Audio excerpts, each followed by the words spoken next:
Welcome back to the Mountain Morning Show. We are joined by our friend Bill Humbert, recruiter guy, author of Recruiter Guy's Guide to Finding a Job. See that here. Happy to have you here this morning. How's your weekend been? You got some sun. We're going to be talking about people's mistakes. Well, check it out. There, clearly. Oh, look. Oh, well, the nice thing about this is we took the bus home Friday night after the Arts Fest. And I didn't even need a flashlight. It was great. I just lit my way. I love that. I'm sure that worked out well for you. Well, speaking of Goofs for the month of July and some things that have happened this past month, hopefully you guys didn't experience any things like this, but for some reason, this last month has been a stellar one when it comes to finding these crazy mistakes that people are making, right? Chelsea was over the top. It doesn't happen like this. I can go a year and maybe find one or two in a month. 6 in the same month. Boy, that's way over the top. And we're going to make your Monday morning just so awesome, you guys, because we're going to go through some of these fun little stories of some goofs that candidates have made when applying for jobs. That's correct. Okay, how about that? Should we get to it? Now let's jump right in. This first one is pretty good. It involves a very strange typo, to say the least. An individual was applying for an executive administrative assistant. That's correct. And on the resume was, duties include making resurrections. Resurrections is what he said. That's some talent. It really is a talent. I want in on this. Yeah, I want in on it, you know, somehow. But I didn't want to introduce that person to my client. That's kind of a big typo, and it seems they were trying to, maybe they meant to put that, I don't know, reservations was the word they were probably going for. Probably what they're going for. So the rule, or rather the lesson learned, being have someone edit that. Have someone else read your resume. Exactly. Because you know this, like after you've looked at something for so long, you just, it's all the same to you. Yep. And you can't differentiate between certain things like you usually would. That's right. Well, you read what you wrote, or what you think you wrote is what you read. Exactly. In your mind, you're thinking something else. Okay, number 2, tell me about this engineer who didn't give the best impression when it came to his posture. Yeah, when you're interviewing, it's really important to at least show some interest. Well, this engineer was leaning back and was slouching a little bit. All 5 of his personal interviews were held like this. And, I probably wouldn't hire him either, but so he did call me and ask me how he did. He did? Yes. What did you have to say? I said, you drilled yourself into the ground. Just yeah, so sit up straight, keep that in mind. Show interest, especially if you're trying to make a point, lean forward. Yeah. Very good. Okay, number 3, another new engineer. What's it with engineers for the month of July? It was just, those were the ones I was recruiting, so. Okay. Well, who was interviewing with a VP for an operations position. What happened here? Well, in this one, he was not showing a lot of interest. And then so finally, the vice president says, would you be more interested in a developer position? Yes! She said, well, we don't have any of those. So there goes the interview kind of ended fairly quickly after that. Thanks, Bill. Yep. So what would be the lesson learned from that?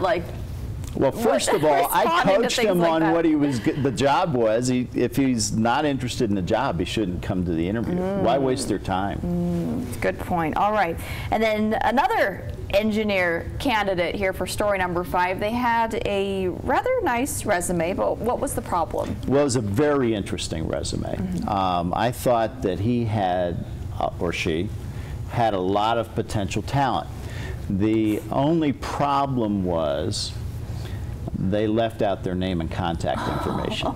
So, I can just picture me calling into the company, hey, do you have an engineer working there, graduated from Marquette University, BSEE, and has been there for 2 years? Can you help me track this person down? Yeah, not happening. All right, and it seems that most of these are very minor. I mean, minor in terms of they're easy fixes for you to fix, but really big implications when you're actually going through the interview. Right, and what may have happened with this candidate is if you put your name and contact information in a header, and then you email it to an applicant tracking system. Applicant tracking systems don't read headers. Ooh, that's good to know. So, yeah, so that's really important. All right. Then the last one we have here is another engineer. We're not picking on engineers. This just happens to be the month for it. This was, yep. Yes, forwarded an application for employment, and then what happened? So I sent him an email, and I attached the application for my client. And what he did was he did what I asked. I asked him to print it off and to complete it and then bring it with him to his interview. After the interview, the manager was reading the application and noticed that there was writing on the back side of the sheets. He flipped it over, and it was a credit application that he had X'd out. Oh my gosh. Wow. You know, you go, where are you guys coming from? Just get some new paper. Oh, that's crazy. Wow. Okay, so we've discussed 6 separate and very individual and interesting stories. So other people made the mistakes so that we don't have to. And the big overall lesson is, it sounds to be just these simple things really can be fixed. Either it be have a friend edit your resume or do a practice interview. Exactly.